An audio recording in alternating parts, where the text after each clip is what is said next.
Hello and welcome to the Weekly MTG After Show. I'm so excited to take you further on the journey of Marvel superheroes. And to do that with us, we have two of our own superheroes from game design here. We've got Mark Rosewater and Dave Humpherys.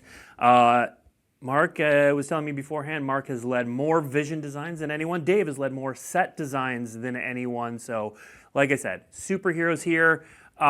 Real quick, I just gave you an introduction, but tell the folks at home who you are and your role on this set.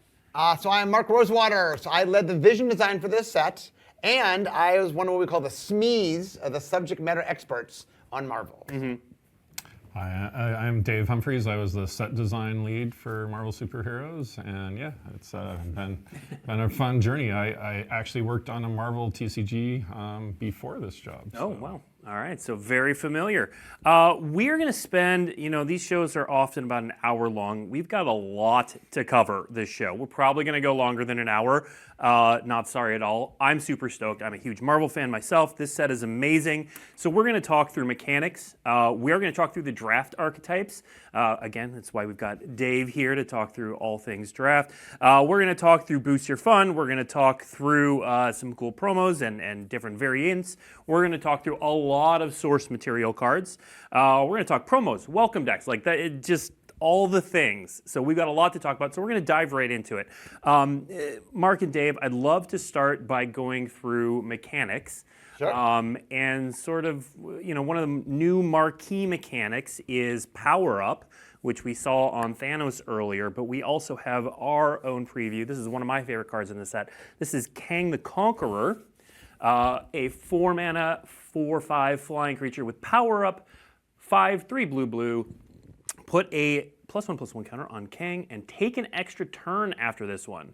During that turn, Power Up abilities can't be activated. Let's start with Kang here, Mark, and tell us about the design of this card.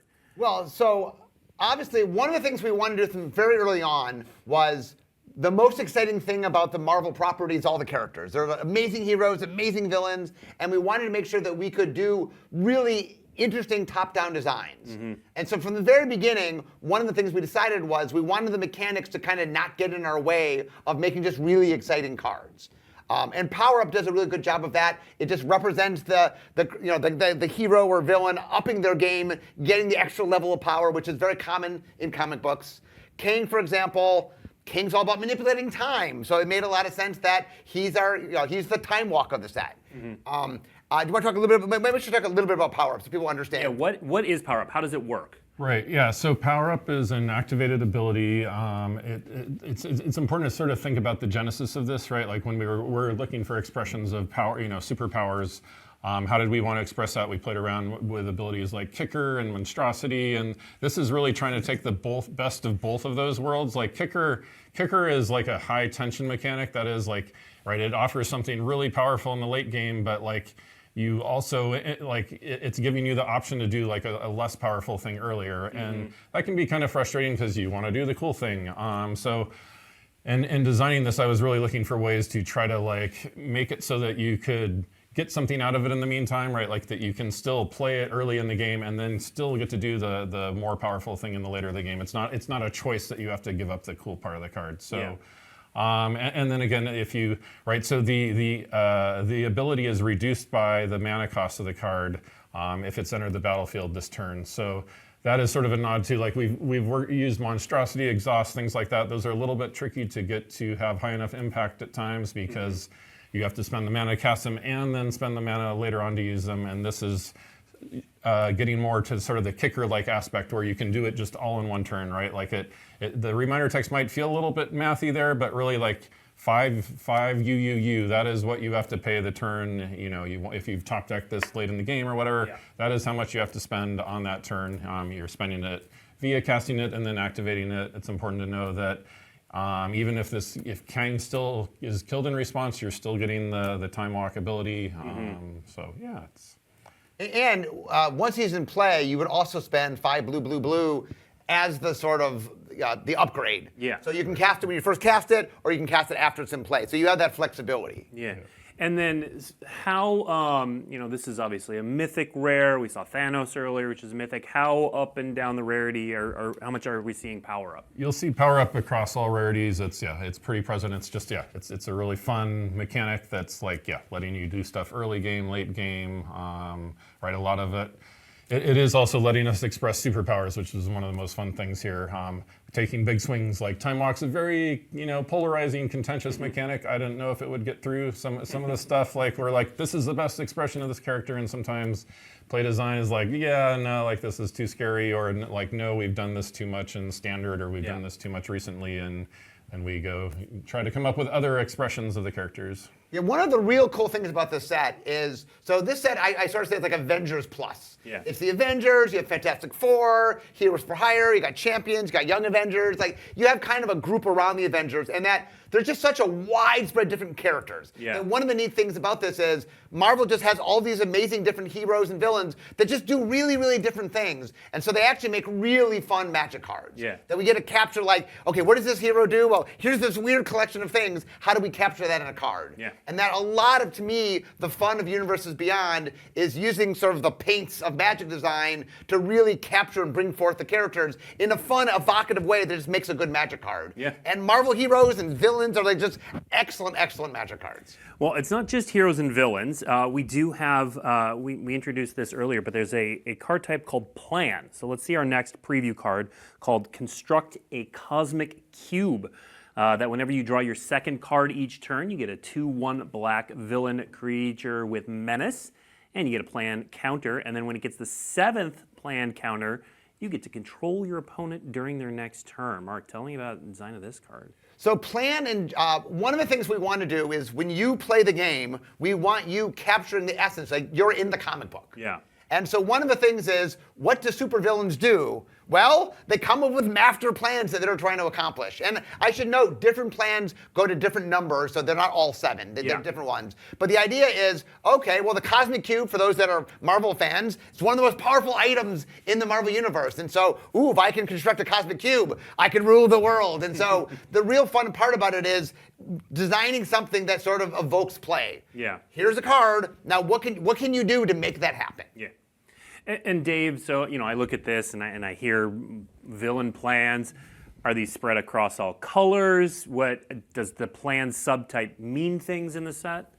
The plan subtype gets referenced by a couple other cards. I think what we saw in the debut video, one example. It's it is across all colors. It's a little bit more, a couple more examples are in blue and black, kind of partially the more villainous colors and whatever. Yeah. But so. Mark hit on a lot of the points right. One of the things we really wanted to get to here is active storytelling. Like we have sagas, which we'll get to later, are a great way to tell sort of more past famous stories. But what is the story that you can create with you have all these cool characters. What are they doing? Why are they fighting each other? What is going on? And these were meant to be some good examples of what sort of action is taking place.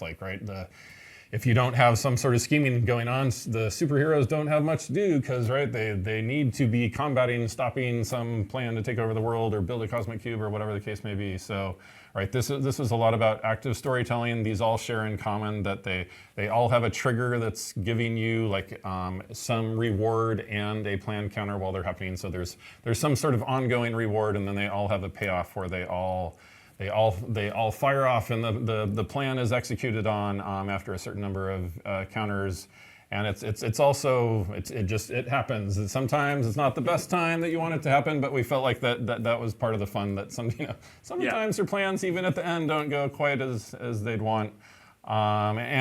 Really also we kind of just want to progress along in terms of gameplay. You're getting cool stuff in the meantime. We don't want people to I just want to keep getting, villain tokens. And it's no, you're going to go on and do the other splashy stuff and not have to make that decision. I also want to point out real quick, for the Marvel fans out there, every time we're referencing something, all the plans are referencing actual plans in the actual comics. You may not be doing the plan quite how it played out, but we are referencing real things that actually happen. And so one of the things that's really neat about this set is if you are a Marvel fan, there's just Easter eggs galore. There's lots of references. Look in the background of the art. We're constantly trying to make reference to Marvel because Marvel's been telling stories for 80 years. There's so many stories to tell. So there was a lot to fit in. Yep. And Fans Unlimited, pay attention to that whenever you draw your second card each turn. We're going to come back to that later. Let's move on to our next preview card. So double-face cards are making a big return. And here we have a pretty powerful one, Mark, in King T'Challa. Yeah, so one of the things, before we even, like the very beginning, before any of the set started, we had a meeting about what are cool things that we could do as a through line through Marvel sets. And really early on, in fact, one of the first cards we ever made, when Aaron came to me when we were first pitching to Marvel, and he had me make 7 cards. Yeah. And one of the cards I made was Bruce Banner on one side and the Hulk on the other side. Like, what more encompasses the essence? Like, duality is a big part of superheroes, and so like one of the neat things is King T'Challa is both a great leader and an amazing superhero. Yeah. And we wanted to sort of play off both of those because that's part of who he is. And the idea that we could bring them together, these are what we call transforming modal double-face cards, meaning you could cast either side, but if you cast King T'Challa, which is the cheaper side, you can transform it into the bigger side. Right. So you can start as King T'Challa and then later become Black Panther when you need him to. Yeah. The bigger side does not transform back to the smaller side, but one of the really neat things about this is it lets us show off 2 different aspects of the character, which are really neat, and just make a card that just is really fun. The gameplay is really fun. Yeah.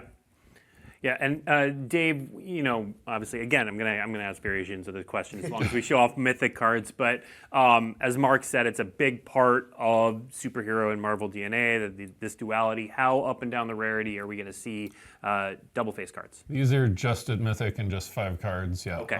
So yeah, these are really some of the most iconic characters, though. And this was a blast to work on, right? Like. We've sort of know like Fairy Mastermind is sort of a known quantity, drawing if your opponents draw 2 cards. This one is a lot of these cards we have certainly learned and designed that like the more you can build around them yourselves, the more fun that is. So right, like this is rewarding you if you can draw 2 cards as well. So it's like I didn't even notice that. I've read this card a bunch of times, but yeah, it's whenever right. So it is player, including you. Leveled up, yeah. And yeah, it's just fun, trying to express him as sort of, more as a, that he is a diplomat as well, and those skills, right? Whereas, on the Black Panther side, a lot of this was fun trying to, the prevent all damage, we tried to express in a variety of different ways. This is kind of what stuck of just representing his vibranium suit. Flash haste is always fun on any I feel like cat-like figures, easy go-to. And then just the combination of the draw card when it hits the Scroll Thief text with double strike. We've sort of done once before, but haven't literally done exactly these words on a card, and just felt like a really fun, this card is just all super impressive stuff and is heroic. Yeah, one of the things I should stress in general that the Universes Beyond does really well is oftentimes we're making Magic cards, we make whatever we want to make, but when you sort of have to say, well, this is the character, this is his power set, this is what he can do, it's really fun to try to have to match what's going on. And we end up with designs we might not have made otherwise, which is really cool. Restriction breeds creativity and all that. Very much. Okay, next mechanic, Mark, I'm going to let you introduce this card. So the mechanic is teamwork, the card is Go Nuts. Yes.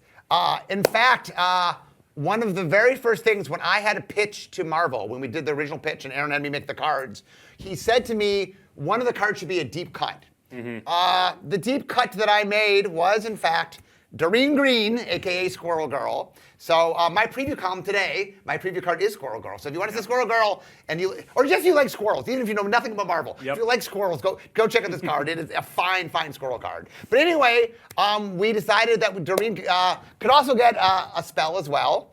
This is her. She actually, canonically, in the comics, fights Dr. Doom. So this is not even, we didn't make anything up. This is actually in the comics. So teamwork, one of the things we decided really early on was, okay, we're doing the Avengers and such. We're doing a lot of superhero teams. Yeah. What embodies the essence of a superhero team? And the answer is teamwork. They work together. That's really important. And so we were trying to figure out a cool way to capture that. Yeah. And so we ended up doing something that's kind of reminiscent of what you've seen on vehicles or stations, the idea that the tapping of a creature itself could be a resource. Yeah. And so these are all spells where you can tap a creature to help them with it. Sometimes team works on a spell. I think it's can be on creatures. So it's only on instants and sorceries. We did try it. We did try. Okay. We did try it on creatures, and then I got a lot of feedback. It's like, well, but that character can do that without people helping him or her. So makes sense. Now, this one's a common, Dave. But a little preview ahead to draft archetypes. How did you weave teamwork into the fabric of the draft environment?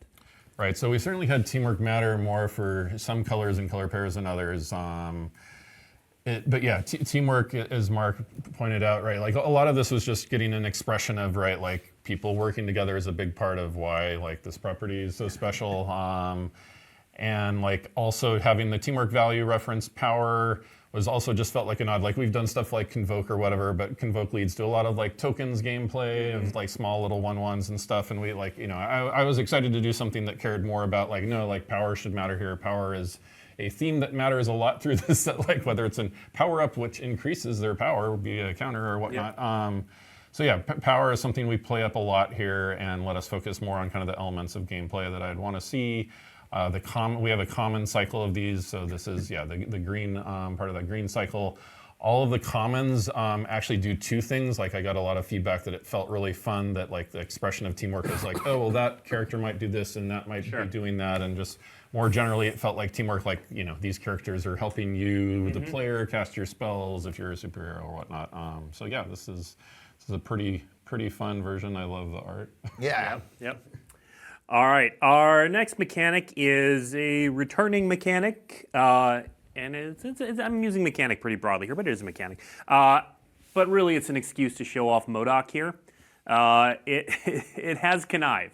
It connives. That's the mechanic. Yes. But let's, Mark, first talk about MODOK here. So yeah, one of the things that we thought was important was we have heroes, we have villains. Early on, we're like, how do we capture a villain?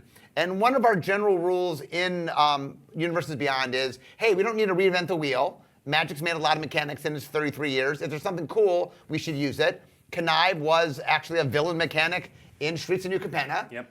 We thought it was a really cool idea. We liked it.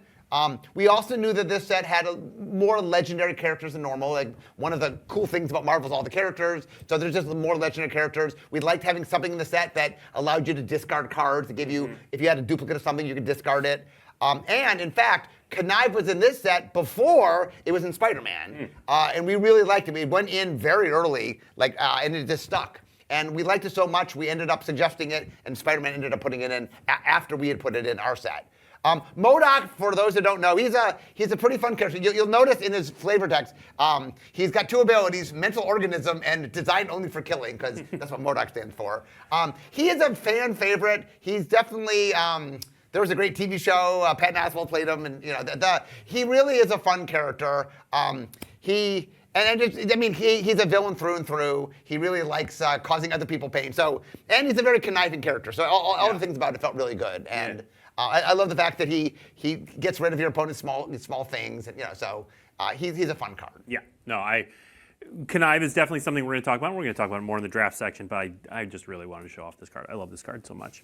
Let's move on to our next preview card in the mechanics section. This is Armor Wars, very famous Iron Man comic. You may draw a card for each artifact you control in that first step there. If you do, each opponent draws a card. Chapter 2 is artifact spells you cast this turn cost 1 less to cast. And 3, this saga deals X damage to target opponent where X is the greatest mana value among artifacts you control. All right, Mark, you talked earlier about sagas depicting stories. So another one of our through lines is Marvel. One of the things we love about Marvel is they've told 80 years of amazing stories. And we in Magic have a way to convey stories, which is the sagas. And so just bringing those together seems so cool. And so really what we'd like to use sagas for is just those classic stories in Marvel, let's bring those to light. Armor Wars was a great run in Iron Man. You know, Tony Stark feels that somebody had stolen his thing, and all these villains are using his technology, and he's got to stop it, so he has to go out and figure out what they are. And like, it was a really fun storyline. So that is the key, that we're trying to let you, the player, experience in play and recapture just some of the classic Marvel stories from all time. And Dave, I'm curious, when you were kind of looking at what the color pairs do and the through lines of the set, you know, this blue-red is very much an artifact color. It's very much Tony Stark and Iron Man. How much of, you know, I guess chicken and egg kind of question, how much of the set was designed from that? Did you look at Iron Man as like this key blue-red character, and then like, okay, so we're going to do a bunch of artifact stuff, or what was the back and forth there on the characters and the through lines in the set?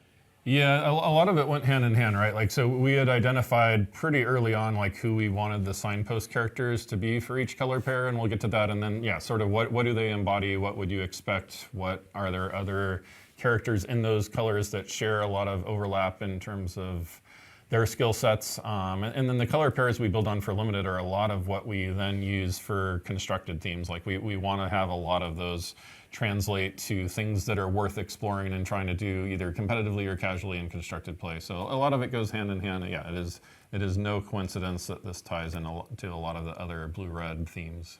Okay. So one of the things we did really early, might even be exploratory, we made a list of all the characters. Like I literally had a list of everybody in the Avengers or Fantastic Four. Like I listed that all out, and then we put them into colors. Like what colors are they? And one of the interesting things about Marvel is these characters. So many different stories have been told about them that there's lots of different expressions. And there's a lot of ways. So the characters don't necessarily fall neatly in one bucket because what version of it or what time period. And so what we did early on is we figured out, okay, for each of the two color pairs, what characters could be there.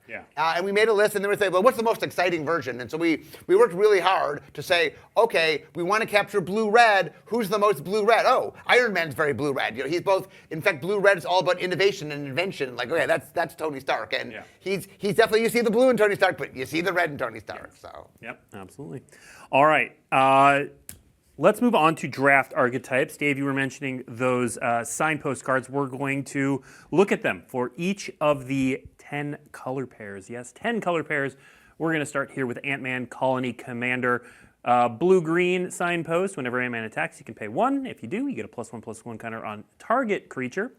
And whenever you put a +1/+1 counter on a creature, you get to make a 1/1 green insect token. That ability triggers only once each turn. So, Dave, let's talk about this limited archetype and how Ant-Man exemplifies it here.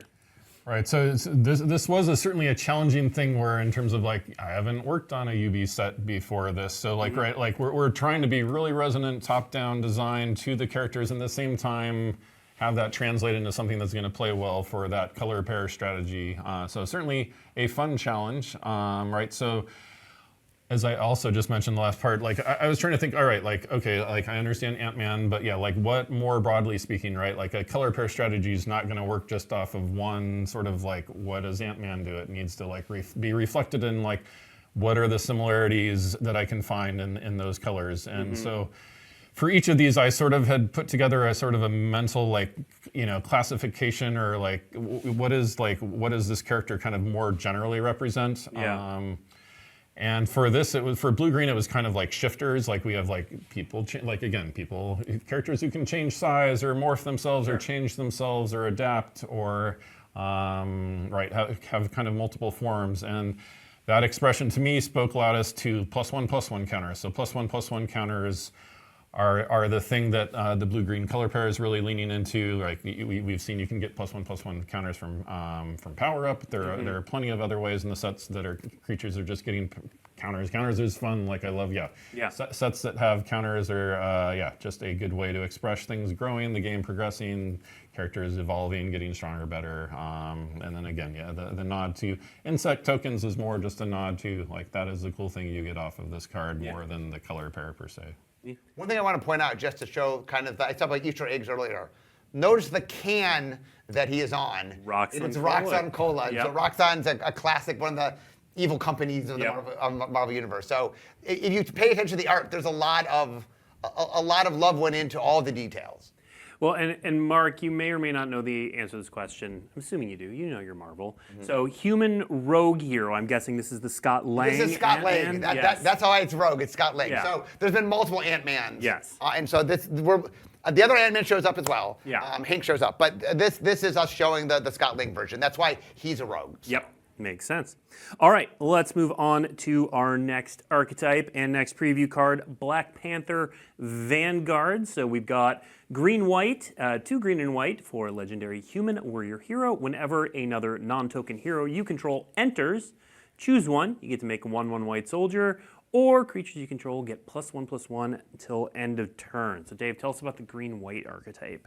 Right, so with green white is very much about heroes. This is, I mean, there are plenty of color pairs where you can do heroic things. I also didn't preface the last section with, I feel like I am very, in terms of how I personally design, I'm very much like, these are suggestions. These are not the only thing you can do. Yeah. I mean, I do feel like a lot about what makes a great draft environment is when you can do the things that are outside of sort of the lines that we've drawn for you and find your own path. And especially here, we want you to be able to play with various characters and team them up in ways that you would not have expected before. That said, this color pair is, this is where if you want to build like hero typal deck, this is where you want to be. Again, in terms of like sort of the classifications, I thought of this as kind of the protectors. This is really like, right, these are the characters that are most all about protecting their people and their fellow heroes. And so like rewards for having heroes in play.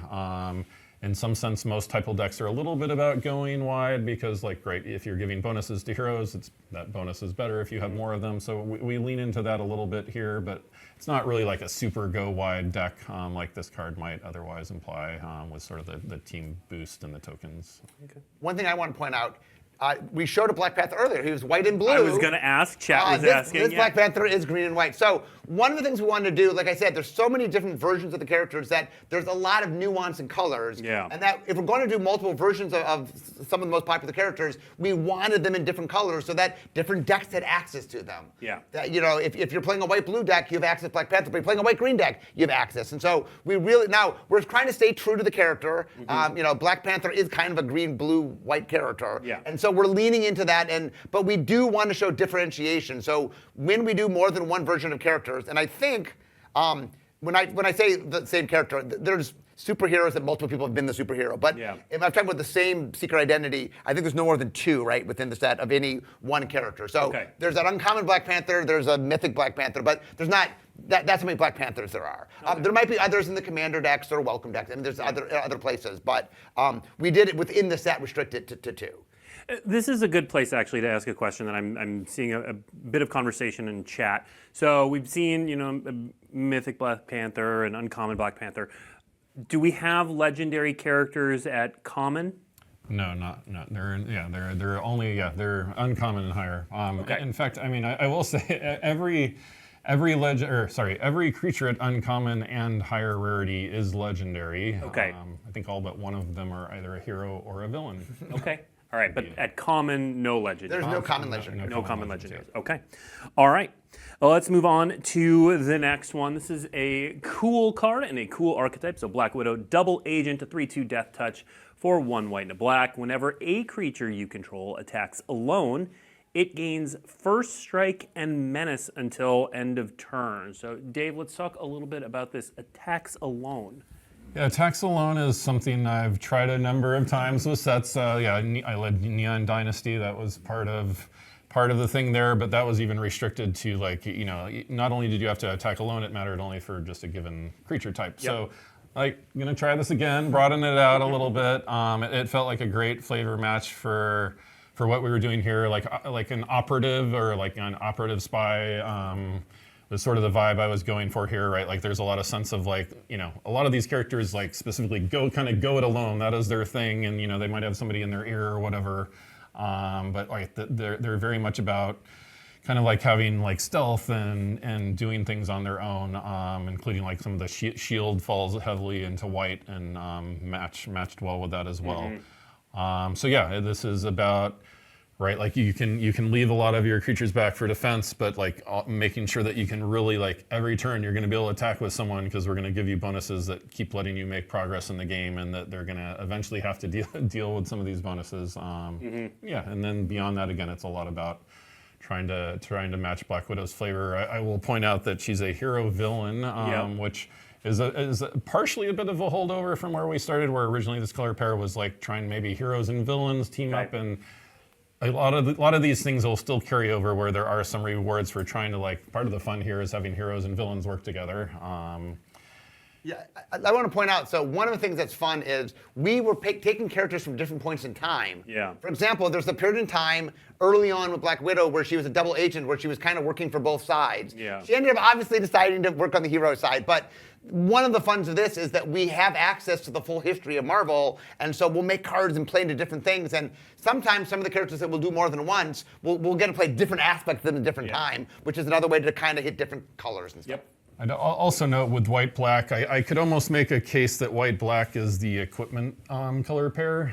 It is not loud, it is not what I've chosen to focus on. It also just feels a little bit more narrow in what you have to draft, but it also does play well with this, right, where you can load someone up with equipment, and then that plays well with attack alone, because you don't necessarily have a whole lot of other characters that you'd want to attack with, and it is also part of the fun. Like I think a lot of the characters in these colors do some pretty fun stuff just canonically with equipment. Yeah, one of the things that I want to point out is, like I said, we started really wanting to make sure that we had as much top-down as we could. Right. One of the real fun things about Limited is there's just a lot of characters that do really cool, quirky things that kind of click in, but the Limited environment is very different when you have a different collection of characters. And even you might be playing the exact same archetype, it'll just play a bit differently depending on which cards you have. Yeah. And the one thing Dave does really, really well in building limited environments is giving a lot of flexibility so that there's just a lot of replayability. Yeah. That you might really enjoy a certain archetype, but it'll be different from time to time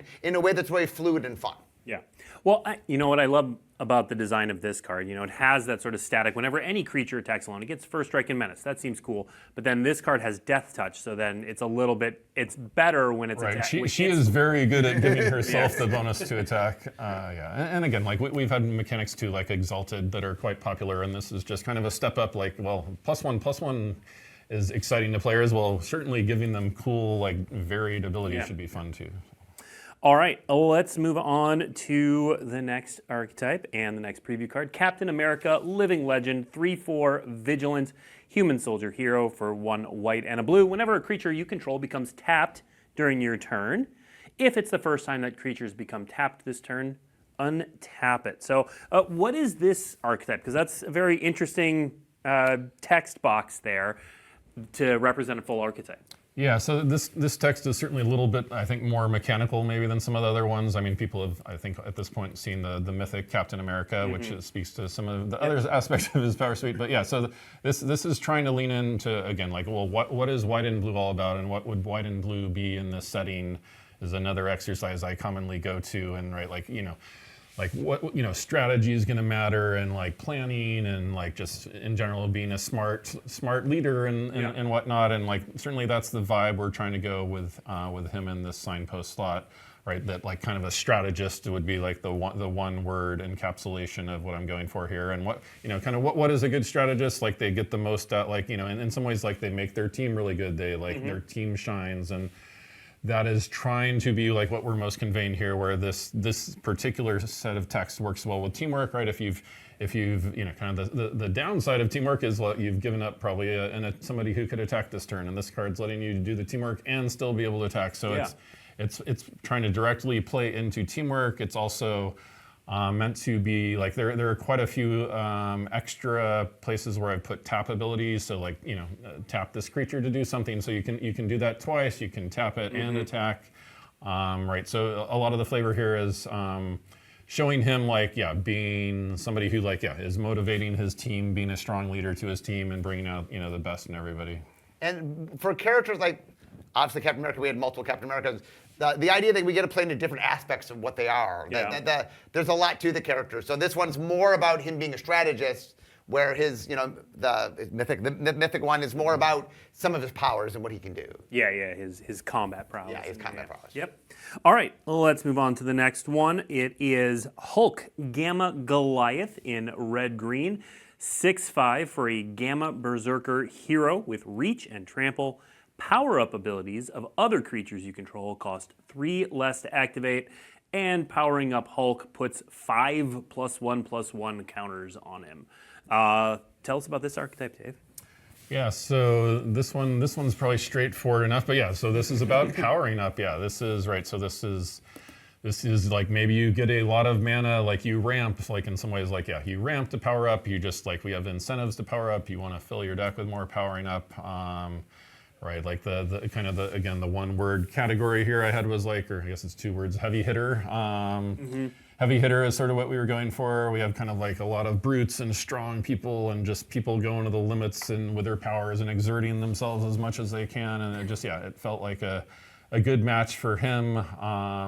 Right, him helping other people power up is, maybe not as on the nose, but like, again, I feel like, right, like that's sort of where we need limited to work, and like, certainly he, I'm sure, inspires other people and bring, he encourages other people to put, kind of push their limits. He's sort of an inspirational character, at least in that, even if he's not like a leader, like, we just were looking at.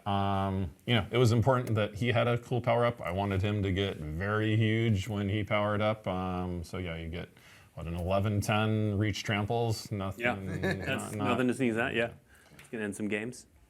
All right, let's move on to the next one.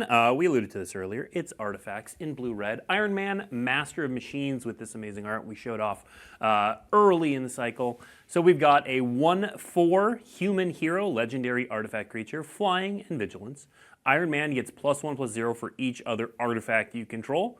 And whenever Iron Man attacks, if an artifact entered the battlefield under your control this turn, draw a card. Dave. Yeah, so we hit on this some with Armor Wars, but yeah, blue-red is about artifacts. In this case, it's kind of the more artifacts, the better. Whether it's like we have a little bit of treasure, is not a lot of treasure. I mean, Tony Stark loves treasure. Yeah. I'm thinking of the common that there's a very fun common that plays into this as well. And then the more tools he has at his disposal, the stronger he is. The more technology, artifacts, what have you, that we're trying to represent. He's more and more formidable. Sort of just a nod to his intelligence in terms of like, that he's drawing a card as one of his outputs is very flavorful for him. Blue and red are cards that are colors that are very much about caring about artifacts. So just a very easy match, perfect match to Iron Man, Tony Stark. So just a flavor to point out, we're doing this in all the Marvel sets. You are an artifact creature if your powers are mostly derived from technology. Okay. And the main thing is if you would look at them and if you didn't know better, it kind of looks like a robot. Yeah. That's where artifacts come from. So like Tony Stark, while a brilliant inventor, his powers really come from the suit. Sure. And so that's why he's an artifact. Right. And also a little into the weeds, we did put I think Hulk Smash or whatever. It's like destroy target like non-creature artifact. It was we found that it was a little too punishing if artifact creature ended up just being like too big a drawback. And I don't think I said like inventor was sort of the one word thing I was going for with this color pair. All right, let's keep moving on. We move on to Kang, Temporal Tyrant in blue-black. So this archetype is draw 2 cards a turn. Of course, it has that connive ability whenever Kang attacks, and whenever you draw your second card each turn, each opponent loses life and you gain a life. Dave, tell us about the blue-black archetype. Yeah, so the blue-black archetype is all about drawing 2 or more cards a turn, most specifically 2 cards a turn. Connive just directly leads into that. When you play this, when you attack with him, he will be, like, barring something really unusual, you will be drawing your second card in that turn. So yeah, that is what we were playing up here. Connive feeds, wonderfully into it. It enables it very easily. I mean, there are a lot of other, like what we call cantrips or whatever, cards that draw a card when you cast them, things like that are also more plentiful in these colors to make sure you can do that. Everybody likes drawing cards. Like Mastermind feel was what I was going for here. Like, again, Masterminds you'd expect to be, like, again, drawing cards and even I think in some level, like drawing cards, conniving, all this meshes well and was a great match for Kang. Yeah. Well, when we look back at Constructed Cosmic Cube, that looks like one of the rare payoffs for this archetype. Yeah, I don't know how loud I was about it, but so like a lot of the plans are taking some of the kind of the inputs that we're looking for with some of the color pairs, so they're not just like, some of them are a little more sideways, but a lot of them are like, these are things that will work well with the things you're already trying to do in the set, and it's good that we want, like, as I mentioned, I think plans are most in a little bit more extra in blue and black, so having that tie into those helps bring that deck together if you want to play with plans. Okay. And Mark, I mean, Kang is a great exemplar for blue-black, but I feel like blue-black and villains, like, there's a lot of smart, scheming villains. How'd you land on Kang representing? Well, I mean, one of the things we tried in a lot of our the signposts is just as iconic as we could get. Yeah. I mean, we had a bunch of lists. I mean, you're correct. We had a bunch of options for blue-black. Yeah. Some of the ones we had less options, but blue-black we had a couple options. But Yeah. I don't know. Kang seems like this is an Avenger set, and there are a few more iconic Avenger villains than Kang. So. Yep. That makes sense. All right. We're going to stay in the world of villains for our next preview card. We have Killmonger, Scourge of Wakanda. So this is one of the early pieces of art we showed off. So Killmonger is a human mercenary villain, a 3/3 for 2 black and a green. When Killmonger enters, you may sacrifice another creature. When you do, destroy target non-land permanent an opponent controls. And then as long as there are 2 or more creature cards in your graveyard, Killmonger gets +2/+1. So Dave, what is this archetype? There's a lot going on here. Yeah, so I mean, this great, like most specifically, the 2 or more creature cards in your graveyard is the thing that we're loudest about. I mean, more generally speaking, having more than 2 creature cards, also cards that will reward you for that. Sort of graveyard themes like green-black often ends up with the graveyard is sort of a theme of what the color pair is. That is again the case here. Beyond that, a lot of this is more just like trying to come up with a cool representation for him. This was like probably the hardest one to find like a consistent grouping with. Like we sort of Reclaimer is kind of the how we classified this, but there's like some sense of like righting wrongs or avenging the past, or avenging's maybe a loaded word there, but there's some sense of like what are like often villains are here, like what is their motivations, and that felt like, especially for Killmonger, sort of drawing from the past or ancestry also felt like a good match. Yep. Certainly the color pairs were, we cared a lot about who the signpost was. Mm-hmm. And one thing I'll stress is not only, obviously we did some sort of Avenger-ish villains, but also a lot of the characters associated with the Avengers have their own individual villains, and so we hit a lot of those as well. I mean, Killmonger obviously is Black Panther's main adversary. So. Yeah. Yep. All right. Let's move on. We've got 2 more draft archetypes to talk about. Next up is non-creature spells featuring Thor, Odin's son. 3 red, white, 4/4, flying, vigilance, prowess, double prowess there. Yeah, prowess is maybe, the double prowess is maybe us being a little indulgent, but it just felt fun. I mean, I don't know, Thor is sort of like a bit ridiculous in like his estimation of himself and whatnot. Prowess was fun. More specifically, or less specifically, I should say, like non-creature spells is what this color pair is about. Prowess is just one expression of that, and equipment. Yeah, equipment. Yes, Thanks for calling that out. But we wanted cards to be, again, like I mentioned that white before with white black, but also white red where we often do equipment stuff. We wanted equipment to matter here and be buffing your creatures. There's a lot of stuff with this color pair. Like this is again kind of hard to get to one word thing, but like sort of like a blaster is kind of where we ended up. Like there's a lot of like blasting. There's a lot of energy and lightning and what this red and white is also, I feel like, the home to a lot of the street level heroes appear heavily in red and white. Okay. There are also nods to like the like original usage of heroic in our game was when you target your own creature. Yep.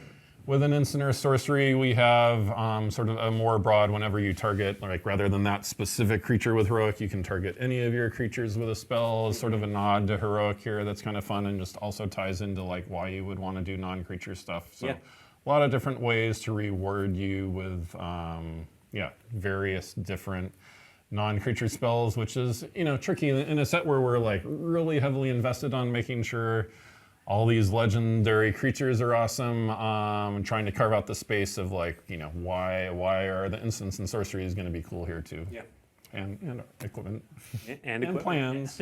Thor is good if you put Mjolnir on him. Just a little thing. Just in case you weren't certain if that was going to happen, that's going to happen in the set. All right, last draft archetype, number 10. We've got Madam Hydra representing villains here. 2 black and a red, human villain, of course, a 2/3. Whenever you cast a villain spell, create a 2/1 black villain creature token with menace. Dave. Yeah, so black-red is about villains. So yeah, this is kind of the counterpart to what we saw in green-white. This is, yeah, your typal villain deck, kind of like, again, the scoundrel is what I went with. But yeah, like, right, this is where a lot of kind of the more chaotic, villainous characters live. And what's more chaotic than having a whole bunch of villains trying to work together? Hey, they work together in the comics. Right, but yeah, often in more chaotic ways, yes. So yeah, this is pretty much straightforward in terms of, yeah, like the strategy is the more villains you have in play, the better. The more villains in your deck, the better. And one of the things that I will say it's fun. It's fun. One of my favorite things about playing in Unlimited is just getting all these characters that you enjoy and mixing and matching them in fun ways, and just, that's super fun for me. Yeah. Absolutely. All right.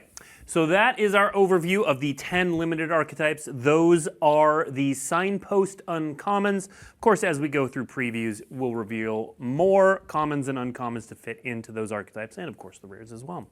But for now, we are going to move on to some booster fun cards. So some of these will be versions of cards that you've already seen. Some of them will be new, but they are all going to be some of the fancy treatments that you're going to be able to find either in play boosters or collector boosters. If you are curious about where any of these treatments show up, the 2 best ways to find that out is to go to dailymtg.com. There's 2 different articles. There's one called Collecting Marvel Superheroes. That's going to have the detailed breakdown of where everything is, what everything is, and how often you can find it in different places. And then also the card image gallery. You can look at a card and look at the treatment, and then it'll show you exactly what products it shows up in. But a lot of these are incredibly cool, and we're going to start off with some of the coolest ones. The scene cards. So we saw these in the day, or I think we saw these. Anyway, Fantastic Four scene here. We have 4 uncommon cards. And Dave, how are you describing these before the show? Kind of like...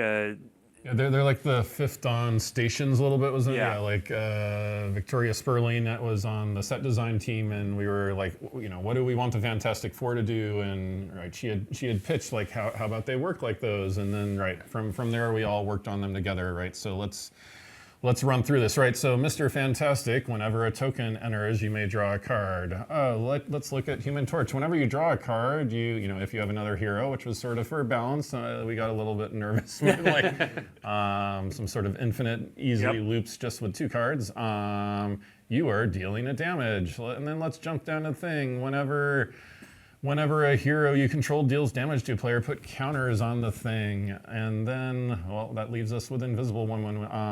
Whenever you put 1 or more counters on a hero, you can create a 0/4 wall creature token with Defender, which then feeds back into Mr. Fantastic that whenever you create a token, you draw a card. So if somebody ever assembles this in a game, please send me some screenshots or tell me the story. This is actually, like, to the best of my knowledge, not necessarily ever happened. I do know I put in you may draw a card, realizing that you might not have enough cards to kill your opponent, might want to stop the loop at some point. So yeah, these are meant to create a very flavorful loop with each other.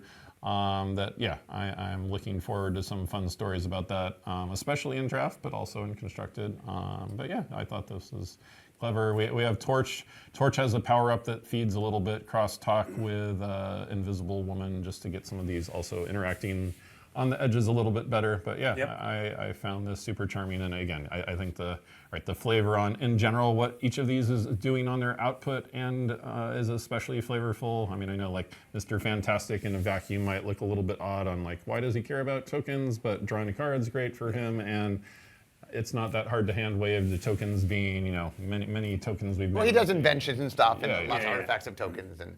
So I want to tell a quick little story just to show the kind of detail here. So one of the things I did as the subject matter expert, and we had multiple subject matter experts, is we would do passes on the file and just make notes. So for example, a Visible Woman originally made a white 04 wall. Sure. And my note was, no, it has to be colorless. It's invisible, you know. And it's like it doesn't functionally have a lot of the wall was the wall, but it's those little tiny details that just show that like we do care. A lot of people in the building very much fans of the property. We want to represent it as best we can, and so it's the little tiny detail work of that to me that's really important. Yep. Well, and I also want to call out here, and Mark, we were talking a little bit about the art and the artists before the show. Yeah. So, we use a lot of magic artists that we've used over and over again, but like in this scene, we also used a lot of Marvel comic artists. Yeah, so one of the things they did in the artists is they had a goal. They wanted to go out to actual people that have done Marvel art and have a certain amount of our set done by people who've actually done Marvel art. Yeah. And we exceeded our goal. So many of them were so excited to do magic cards. So yeah, some of your favorite current artists you might see on magic cards, which is really exciting. And for some of them, the very first time they've ever been on a magic card. Yep. And as we will get to, there's some not current artists we'll get to. There are some not current artists as well, but these are current Marvel artists who did this piece here. Also, I believe, definitely check the collecting article, but there are going to be scene cards that show up in play boosters. These will not just be in collector boosters. There's going to be some back and forth. We also have the main set versions of these 4 cards that we can put up as well. So same cycle. These are the versions that you'll be seeing when they are not that, except that's a play promo, Mr. Fantastic. There, that is not the play. That is not the play or the draft version. That is a promo. That's okay. You'll be able to see the uncommon version in the card image gallery, and we'll talk about that play promo later, actually. All right, next, let's move on to another treatment, the bold logo treatment, which we saw in the debut video with a new card, the Kingpin of Crime. So besides just looking badass, the Kingpin of Crime is 1 white and a black for a 1/5 with Extort. I'll let Mark talk about that in a moment. Whenever you attack, you may pay 2 life. If you do until end of turn, creatures you control with toughness greater than their power assign combat damage equal to their toughness rather than their power. Mark, this has Extort. Yeah, so one of the things we do, so what we call them cameos. Look, Magic has a rich history of really exciting mechanics. And for a while, the rule was either you're evergreen or you're the mechanic for the set. But we started putting cameos into commander decks, and they were just super flavorful. Yeah. So we finally decided, you know what? We don't want to do too much of it. Mostly it's on rare and mythic rares. But if there's a flavorful word that just makes perfect sense, and for example, for Kingpin, Extort, that is the Kingpin in a nutshell. And so it just was such a perfect fit. Yeah. We do have 2 other versions of the Kingpin of Crime to show off here. So the main set, rare with that reminder text. That middle one is going to be in part of a scene. But yeah, all Wilson Fisk looking tough. And the one thing I want to say, just the topography, all the characters, the main characters in Marvel, most of which have appeared on comics, have their own logo. And so we're getting to see their logo, which is to me really cool. Of just that's one of the things Marvel does is because they are so visual. Mm-hmm. Like one of the things in general is they were an amazing partner to work with because they're all about visuals. They work in a visual medium. Yeah. So they're just, as we'll see here, there's just so many opportunities to do cool, evocative things because we're working with somebody who that's what they do. They do cool visuals. Yep. All right. Let's keep going. We are going to move on to another bold logo card. This is King T'Challa and Black Panther Hope Enduring. So we saw this card earlier, but this is the bold logo version. It looks really cool. It looks very cool. And some of these, by the way, some of these treatments, the screen doesn't even do them justice. When you actually see them in your hand, they look amazing. I mean, you get some sense of what they look like, but they look even cooler when you see them in person. Yes. Absolutely. All right. Our next treatment we're going to talk about is the comic panel treatment, which we have seen for sagas. So this is Armor Wars. And Mark, we get a little story of Armor Wars here. Yeah, so basically, we did a hackathon before we even started doing Marvel, where we were just brainstorming on things we could do with Marvel. And in that meeting, I forget who came up. Somebody came up with the idea of what if we made the sagas look like comic book frames? Yeah. And it was brilliant. Yeah. Somebody suggested, we're doing that. And so that's something you'll see again in Marvel superheroes. And it's just fun that you get to see the evolution of the story. In Armor Wars, for example, Tony Stark finds out that somebody has given away some of his secret armor, and so he has to go fight people, and you can just see the actual story being played out on the cards. Yep, I believe that's Crimson Dynamo in the middle there. Yeah, I think you're right. Very cool, very cool. All right, let's take a look at another comic panel card here. This is a new one. This is a cool one. This is Secret Invasion. It's one of my favorite comic storybook lines of all time. This one's not a saga, but it's still got that comic panel look. For 1 blue and a blue, enchant creature you control. When this aura enters, exile up to 1 target creature other than the enchanted creature until this aura leaves the battlefield. Note that you can exile any creature, including ones your opponents control. Enchanted creature becomes a copy of that creature until this aura leaves the battlefield. We got the Queen kidnapping Spider-Woman here and becoming her. And then enchanted creature has Ward 2. One of the things, so for those that might not know the comic story, there was a whole series they did where the Skrulls, who are shape changers, took over some of the characters, but you, the audience, didn't know what characters were secretly secret agents, and obviously Spider-Woman turned out to be a Skrull. But this card, just the flavor of the idea that you get to displace something else so that you can become them, just does such a fun job of capturing the story, and it's just a really neat card. Absolutely. All right, let's move on to, oh, yep, there's the main version as well. You can see all the Skrulls becoming the various superheroes. Okay, next up, iconic covers. So this is one of the most popular treatments we've ever done. Super cool. It's super cool. And Mark, you were noting earlier again about not current artists. Oh, yes. Having Jack Kirby on a card is that's amazing. I mean, so one of the things that's really fun is we took a bunch of characters and then said, okay, what is an iconic cover of that character? And then we carefully crafted to mimic the actual card in the cover. But if you compare this to the actual cover, I mean, they're so awesome. Yeah, these are like my favorite treatment. Yeah, I remember the first time I saw these and I didn't even get it, right? It's no, that's the text that you made for this card. It's great. Yeah. If you go and look at the originals, our artist did such a great job. It's really amazing. And as you said, one of the neat things is one of the things we share in common, that Wizards and Marvel shares in common, is we love great art. Yeah. We work with amazing artists, and that a lot of the current artists came and made Magic cards for us, but some of them sadly are not around anymore. But the fact that we still can capture their art and get it on Magic cards, just as a longtime Marvel fan, I mean, it's amazing. So. Yeah, there's going to be a number of these, and every one of them is so cool. They're very cool. Next up, basic lands. Basic lands are cool and awesome, and here we have some. These are going to be some of the basic lands that you will get in packs.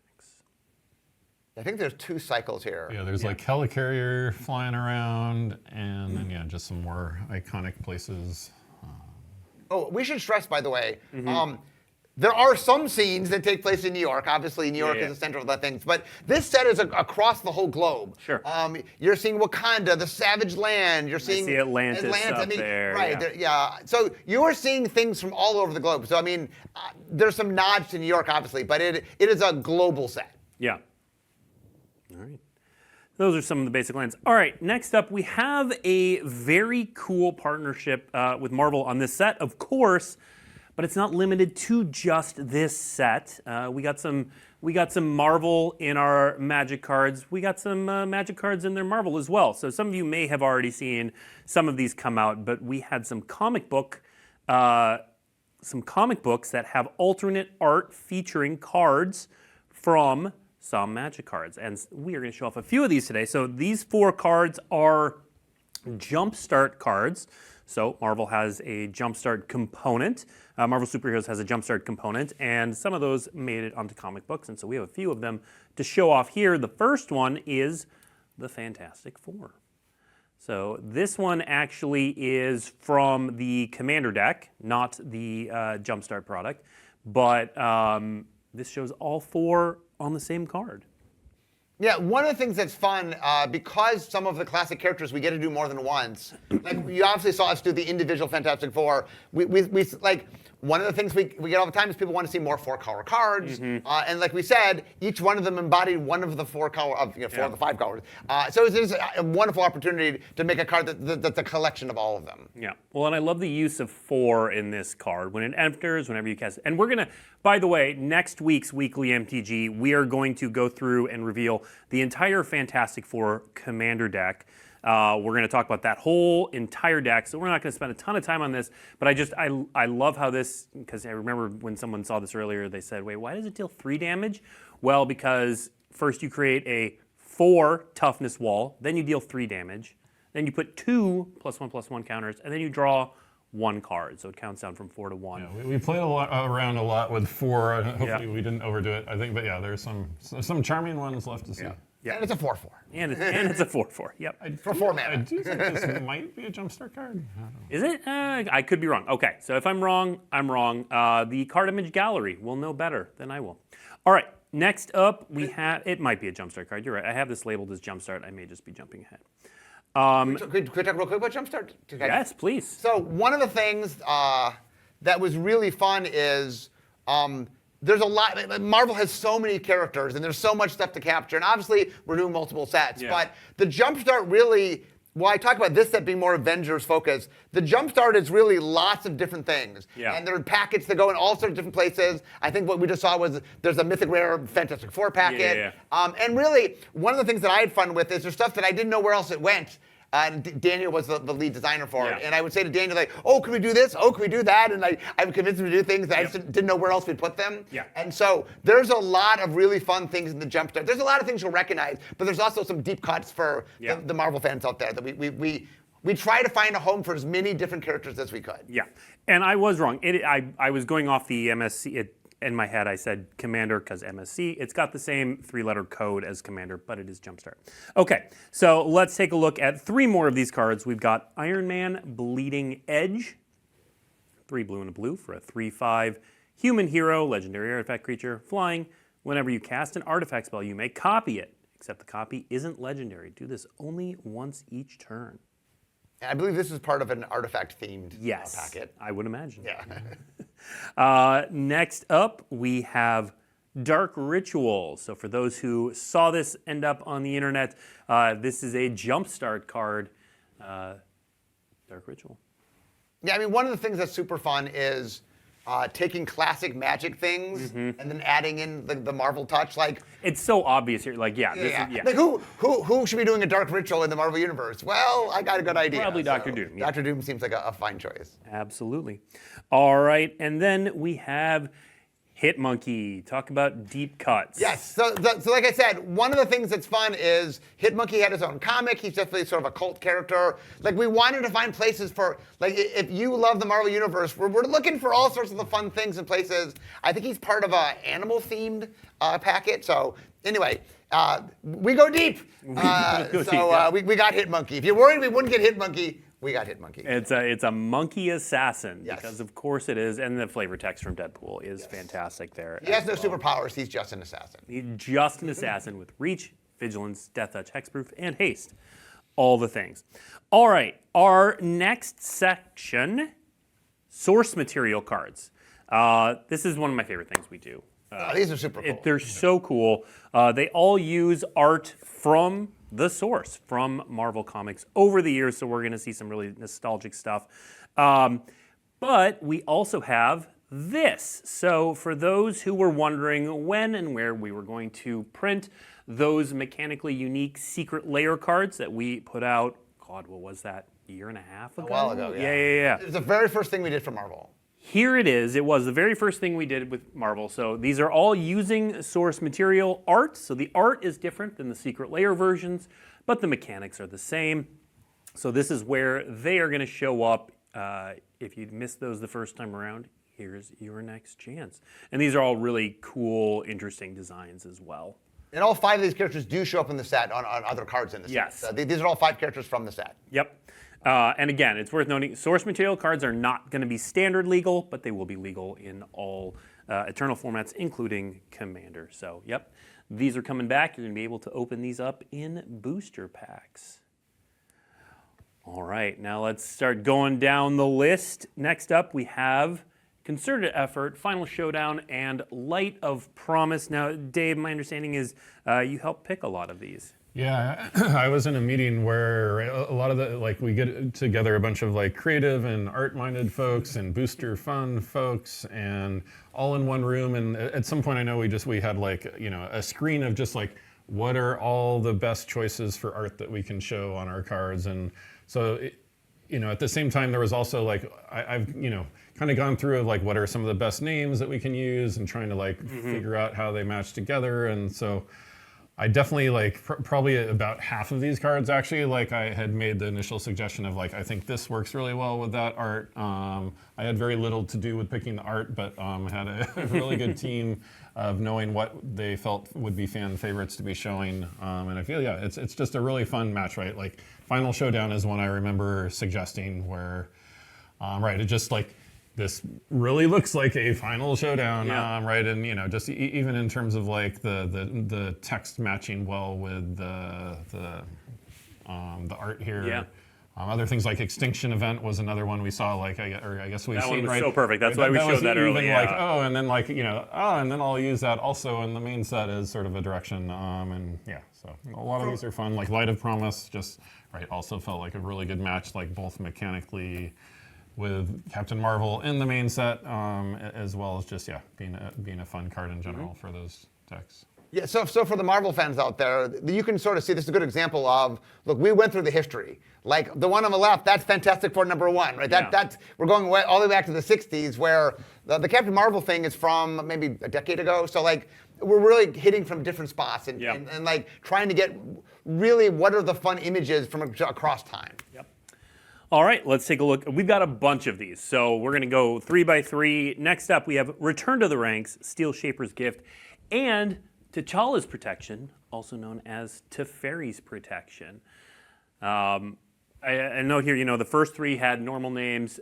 We did use the alternate name for a selection of these, correct? Right. I mean, I think it's most fun if like the name just happens to work out. But yeah, it's like a lot like I'd argue like the vast majority of Magic cards have names that are not really super generically usable anywhere, just because we put the names have places and characters and whatnot that are hard to use. But we know that they're still really fun and popular cards that people want to get their hands on, and it is also really fun to see, right? Like, I mean, we've done this with most all of our UB sets, where it's fun to have those cards with, in this case, Marvel branding. And it's fun. I mean, from the fan side of things for Marvel, like, you know, so the far left, that's Avengers 4, where Captain America gets thawed out of ice and joins the Avengers. It's kind of, you know, just classic comics. So Absolutely. All right, next 3, we have Counterspell, Mechanized Production, and Reconnaissance Mission. If you can't tell, we're going in Wooburg order here. So we have a Counterspell featuring some fantastic Iron Man art, Mechanized Production there in the middle with all the Ultrons, very on point. Reconnaissance Mission, Nick Fury doing his spy thing. very cool. Very cool, yeah. Some newer art. Yeah. That Iron Man art is some of my favorite art of Iron Man. Also, you'll notice that some of this art comes from covers, and we did a really good job of working with Marvel to like take all the words off and get the clean version of the art, which is really cool. Very cool. Yeah, and the flavor on this, again, Dave picking ones that just fit. Yeah, no, yeah. The Mechanized Production and Reconnaissance Mission, I think, were at least partially my doing. Counterspell was not. I remember, I think it might have been like Zakil or somebody's like, I really want the 3-point stance, and it's like, I can buy it for Counterspell. Yeah. All right, next up we have Final Act, No Mercy, and Fiery Emancipation. Get some Kirby, some Alec Ross. Really cool art here. Oh, I mean, again, seeing things like Alex Ross on a Magic card, and that's the original Human Torch there on the right, which is really cool. Final act is, of course, we're seeing Galactus coming to take everything. Yeah. These are some classic old covers. Two left ones. Yeah, these are amazing. All right, next up, we're going to see Monstrous Rage, Seize the Day, and Bedlam. These are all cool, but that Daredevil art in the middle there is so good. Yeah, no, these are great. Yeah, Monstrous Rage, I felt bad that I didn't come up with this one. Yeah, this is just like a perfect fit for... Yeah, that Monstrous Rage art. Yeah, on Red Hulk too. So it's Timely too. Red Hulk's about to have a big arc. Yep. And we got Heroes for Hire, so that's always fun. Get some of the street level characters. All right, let's move into green and see Beast Within, Primal Vigor, and Steely Resolve here.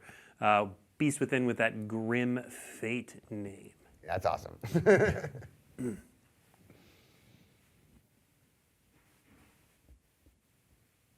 All right.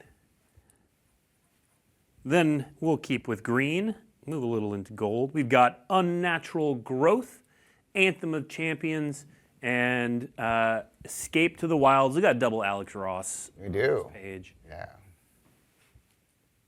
Yeah, that Escape to the Wilds is incredible. Yeah, the one for the left is one of my favorite Alex Ross comics. So. And Unnatural Growth, of course, is just a perfect fit there. Yeah, I think that one we had like very early on with a lot of people suggesting the same thing. So. All right, next up, we've got our final 4 cards for today. That is not all of the source material cards. It is just the final 4 we are showing off today. So we've got Privileged Position with She-Hulk doing her legal thing over there, Ravenous Tyrannosaurus, Sundering Growth, and War Leader's Call. So we got John Byrne's run of She-Hulk, was one of my favorite runs. So breaking the fourth wall. Yep. All very cool. All right, so that is all the source material that we are showing off today. We still have a couple things to reveal. So promos, we promised promos earlier. So we're going to take a look at some of the promos you're going to be able to get coming up and how you'll be able to get them. First up, we have the standard Showdown Dark Deed. So this is 1 and a black for an instant. Target creature gets -4/-4 until end of turn, featuring Dr. Doom. So that's going to be available at your local game store while supplies last, playing in the standard Showdown. Next up, the Magic Presents promo. This is Hellcat, Undying Vigilante. Green into green for a 2/2 haste. When Hellcat dies, return her to the battlefield under her owner's control with a +1/+1 counter. She loses all abilities and gains haste. So this is a new card. Let's talk about Hellcat here, Mark. Yeah, if you ever watched Jessica Jones, you might not even know you know this character, but she was on Jessica Jones, although she didn't dress up as Hellcat. Nope. Yeah, this is, like I said, one of the things that we really like to do is we're doing all the characters that you know, but for Marvel fans, we're doing a lot of the other characters as well. And Hellcat is a good example of a famous character that's not quite at the level of maybe Iron Man or something, but we've captured them as well. And there's a lot of your favorite Avengers and Avengers-associated characters are in this set. Yeah. All right, next up, we've got a couple of promos for Commander Party and Two-Headed Giant Commander Knight, again, at your local game store. This is Echo Perceptive Prodigy. 2 and a blue for a 1/4 Vigilance. 1 and tap. Copy target activated or triggered ability you control. From a creature source, you may choose new targets for the copy. This card is really flavorful. Yes, I should point out, by the way, we have the comic license. That is what we are doing. Echo, the TV show Echo, has a different power set than the comic book Echo. The comic book Echo can copy people's abilities by watching them. Yeah. That is what the card is representing. So most of the time, the stuff you see in the TV movies are the same. There's a few slightly differences. Ms. Marvel's another one that we capture she's in the comics and not in TV movies. But Echo is a really fun character, a Native American character. And anyway, she's a super cool character. Absolutely. All right, and then here's that Mr. Fantastic, Reed Richards. Oh, look, and there's the main set version. The main set version there is on the left, and the promo version for Commander Party and Two-Headed Giant Commander Knight. Again, check with your local game store for how you can get these promos. Either way, he's very stretchy. Draws the cards. All right. And then we've got two final promos. This is Quicksilver Brash Blur. This is the Pro Tour promo that you will get for playing on the Pro Tour. We showed this one off back in December, but Mark and Dave have got you two here. So the design of this card is insanely cool. Yeah, I mean, so Quicksilver obviously is a speedster, and so there's a lot of fun ways of how do you represent speed in Magic. So I love the idea that he's so fast, he's there before the game begins, sort of. Right, yeah. I mean, I forget at what point. I mean, the sort of the ley line text we call it, like that you can play it before the game even starts, is like just felt like the perfect encapsulation of like speed. I mean, even down to the details of like him getting a double strike counter. I know that like. Yeah. I think like in negotiating rates with play design, I think they're like, oh, well, you can maybe do this rate if he only has first strike. And I'm like, no, like if there's any character that should have double strike, even, I feel like, right, a lot of it is just matching like who would most have this ability or who would most have that ability, and really wanted to settle on double strike here. All right, and then for Magic Spotlight, if you attend a Magic Spotlight event, we are going to have this Electra Daughter of the Hand promo. 2 black and a black for a human ninja villain. Of course, that type line is perfect. 3/3 with Sneak. When Electra enters, destroy target creature an opponent controls with power 3 or less. I'm assuming this is this the only Sneak card? Only example of Sneak. Yeah, we felt. I mean, there was actually a lot of debate over whether we would use ninjutsu here. It just felt better to line it up with cards that were going to already be in standard. Yep. All right. She's sneaky. She is definitely sneaky. She is a ninja. It works perfectly. All right.